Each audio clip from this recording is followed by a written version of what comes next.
बच्चों, आज मैं आपको बताऊंगी पिंकू के बारे में। पिंकू एक बहुत अच्छा बच्चा था। पढ़ने में भी और खेलने में भी सभी उसे खूब प्यार करते। उसकी क्लास में एक न्यू एडमिशन होता है राहुल का। पिंकू और राहुल की अच्छी दोस्ती हो जाती है। राहुल अक्सर स्कूल कैंटीन से कोल्ड ड्रिंक, चिप्स, चाउमीन यही सब खाता। अपने लंच बॉक्स में भी यही लाता। वो पिंकू को भी देता था। धीरे धीरे पिंकू को ये सब चीजें इतनी अच्छी लगने लगी कि अब उसे मम्मी का बनाया खाना अच्छा ही नहीं लगता था। वो हर समय जिद करता, मम्मी मुझे कोल्ड ड्रिंक पीनी है, मुझे चिप्स खाना है, मुझे तो पिज्जा खाना है, मुझे पैसे दीजिए। मम्मी बहुत समझाती लेकिन उसकी समझ में कुछ आ नहीं रहा था।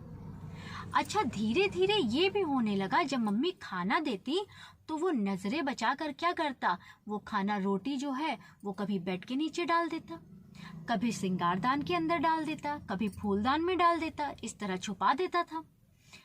दूध भी नहीं पीता, दूध भी कहीं ना कहीं वो जाके गिरा देता था। तो मम्मी जब झाड़ू लगा रही थी तो उन्होंने देखा, अरे यहाँ से भी रोटी मिल रही है, यहाँ से पराठा निकल रहा है। मम्मी बहुत परेशान हुई। तब उन्होंने उसके पापा को और दादाजी को ये चीज बताई कि क्या किया जाए। देखिए, ये दिन प्रतिदिन खेल में भी पीछे हो रहा है क्योंकि अब इसके अंदर पहले सी फुर्ती नहीं रही और पढ़ाई में भी इसका मन नहीं लगता। दादाजी कहते हैं, परेशान मत हो, कुछ दिनों में इसका जन्मदिन है ना, तब तक मैं कोई ना कोई उपाय ढूंढ लूंगा।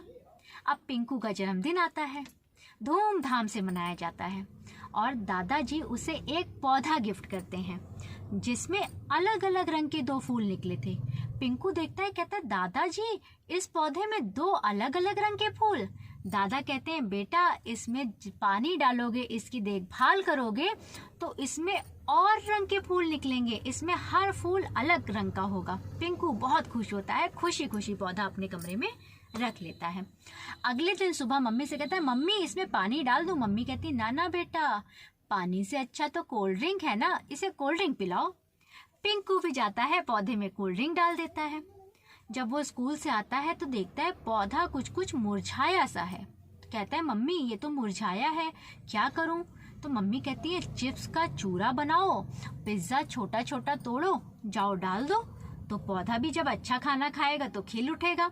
पिंकू ऐसा ही करता है, लेकिन दिन प्रतिदिन उसका पौधा मुरझाता ही जाता है।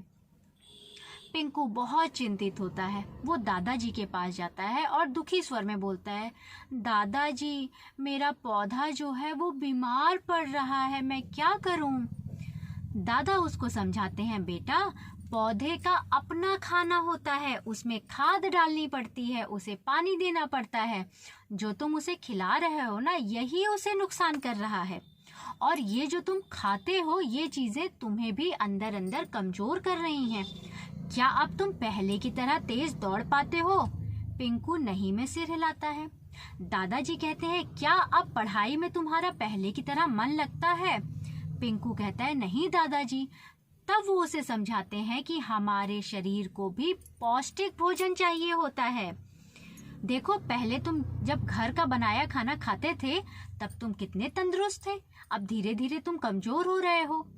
पिंकू को अपनी गलती का एहसास हो जाता है। वो कहता है, दादाजी अब से मैं घर पर बनाया खाना ही खाऊंगा और अपने पौधे को भी जो उसके लिए जरूरी है वही दूंगा। और जब पिंकू इस तरह करता है तो कुछ ही दिनों में पिंकू के स्वास्थ्य में भी सुधार आ जाता है और पौधे में नए नए फूल खिलाते हैं, अलग अलग रंग के।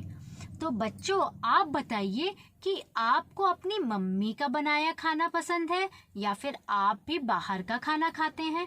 बताइएगा जरूर। मिलते हैं अगले वीडियो में, तब तक के लिए बाय बाय।